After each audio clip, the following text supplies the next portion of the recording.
What's going on, guys? It's DMD Psychotic here. So I got the early access to the MTG arena, and I kind of put it off playing it before, but I finally loaded it up to try it out. Starting off with some pack openings, getting a little bit of a look of how pack openings in the game work.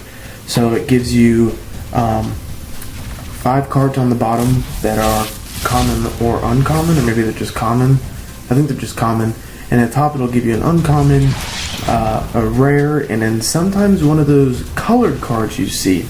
And those are actually used to craft cards of the same rarity color, kind of like how crafting in Hearthstone works. So like it would cost 1 gold card to craft a rare, 1 red card to craft a mythic, 1 silver card to craft a common, etc., etc.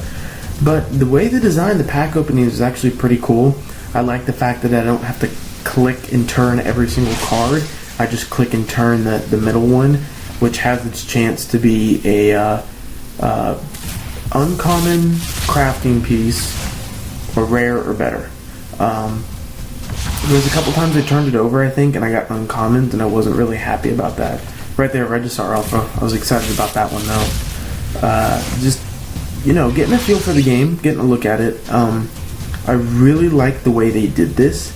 The only thing I'm wondering about, because I played the duels game for a long time and had a lot of coins built up on that, and they cut it off early, so I was wondering if they were going to transfer over some of your saved coins, maybe if you were a long time player, like you stockpiled up for new expansions and they cut it off before they were supposed to. So it'll be nice to see that, but like as you can see here, I didn't get... Actually, yeah, that actually was rare. I thought that was an uncommon.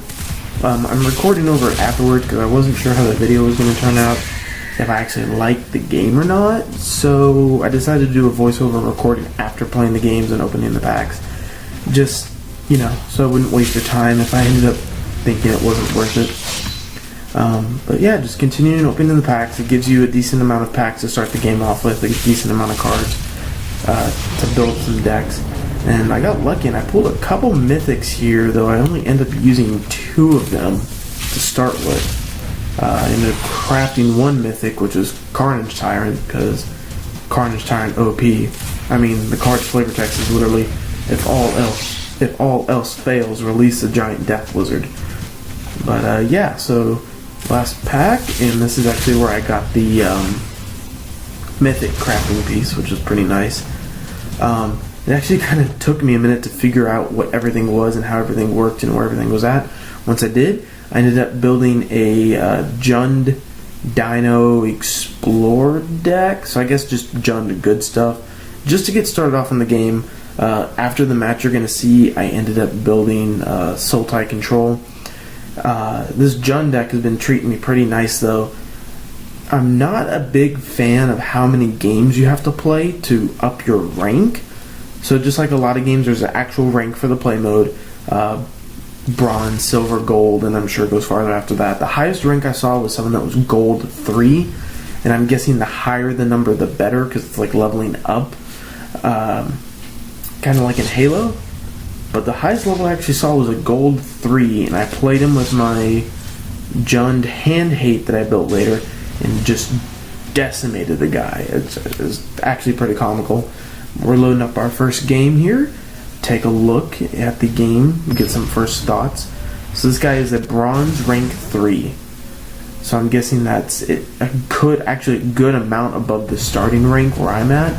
Because I played a lot of games and I won a lot of games, and it's taken me a while to get through the ranks. But yeah, I'm going to keep that hand, 2 lands and Carnage Tyrant. I don't know why you wouldn't keep that, plus some Explore cards, so I can make sure I get that 3rd land drop.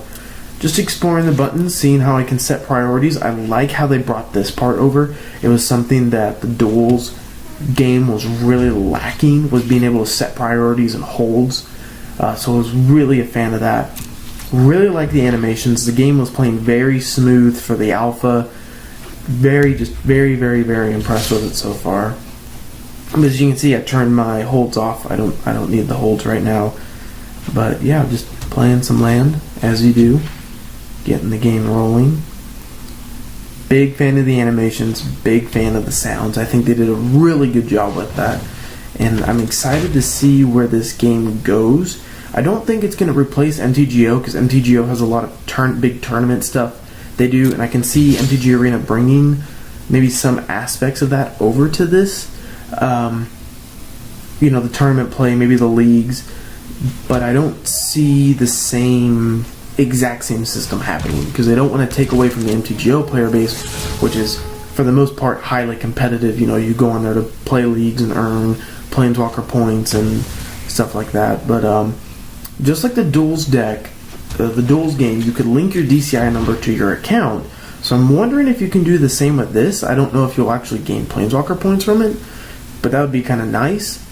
But like I said, first impressions, the game is very smooth, plays very well. I love the card animations. Big fan of it. It's much more immersive. I think it's going to do much better for the streaming community and the YouTube community, because let's be honest, watching MTGO games is a snore fest. It's just boring to watch. I mean, it's just a guy talking about what he's doing. Oh, wait. That's what I'm doing right now. Anyway. But this is more immersive, especially if you're a viewer. If you're a content creator, this game is going to be perfect. It's much more immersive, just like Hearthstone. There's something to watch on the screen other than just a card popping up. If the cards move, they glow, there's sound effects, just very well placed. I have nothing bad to say about this game yet. They did a good job incorporating the different cards into it. I'm sure once it gets out of the alpha beta mode, actually I don't know. I'm wondering if they're actually going to incorporate the whole current standard. At the beginning of the game, where it allowed me to select a play mode where it just said standard, they just have standard for the alpha, and I'm wondering if maybe they'll incorporate commander. I'm guessing they're going to incorporate the new brawl mode, which is standard commander. That would be really fun to see, especially for a lot of people who don't have huge collections. That's what's so great about the MTG Brawl mode, is just the pure fact that you can build a deck out of scraps and still have fun. But just overall, very impressed with the game.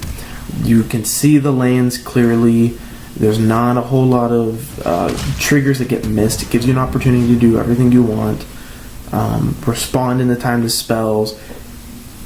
And if you see the little hourglass in the corner here in a second, right there in the corner, that's right above the action buttons, those are actually timeouts you can earn throughout the game. So if you're not taking a long time, you can earn timeouts. And if you need to actually pause for a moment and take a second to decide what play you're going to make exactly, like if it's a deafening play of the game, you can use that timeout and take that time to make your decision, which is something I really, really like, and it doesn't hurt your actual timer. But you only get a limited amount of them during the game. The other thing I'm wondering what they're going to do with this is, are they going to incorporate best 2 out of 3s? Because when you're constructing, you can add a sideboard, but all the games I've played so far, none of them allow for best 2 out of 3s, at least not in the ranked mode, which for Magic, that's kind of a thing. I was testing out the board here to see if it had animations like the Hearthstone maps do, and I don't know if they'll incorporate that later. At first I thought they did when I clicked on the fire because it sparked, but I later realized no matter where you click on the board it does that. I was just testing to see if it actually had board animations. But, see, check this out. This is one of the things I love. Look at the animation on this card when you play it. Isn't that awesome? That just screams, let's go. The dinosaur coming out of the card, roaring at your opponent, and just announcing its presence on the field. Beautiful. I love the way they did that. I was playing this game on my laptop instead of my Surface, which is where I play a lot of my Hearthstone and MTGO stuff, and it was running really well. It's an older laptop, i3 processor, not super fast, and as you can see, the game is running really smooth. And there we go. There's the W. But you can see I got a victory, and it barely moved me. So I think that's something they need to do. Maybe mess with that later, on how many games you actually have to win to rank up. You do earn rewards as you win. Every X amount of wins down there, like when I get another win, I'll get another random card and some coins. And when I get to 5 wins, I'll get a free pack. And it continues on like that. You get your daily rewards, just like the Duels of the Planeswalker games and the different the older games I had on the Xbox, PC, iPhone, etc. But yeah, here's the list. If you have some of these basic cards and you don't know what to make, it's a decent little starting list. It's decently competitive. You can slow the video down to look through it. Anyway, guys, thanks for watching. Please subscribe to the channel. I'm trying to make as many videos as possible, and we'll see you in the next one.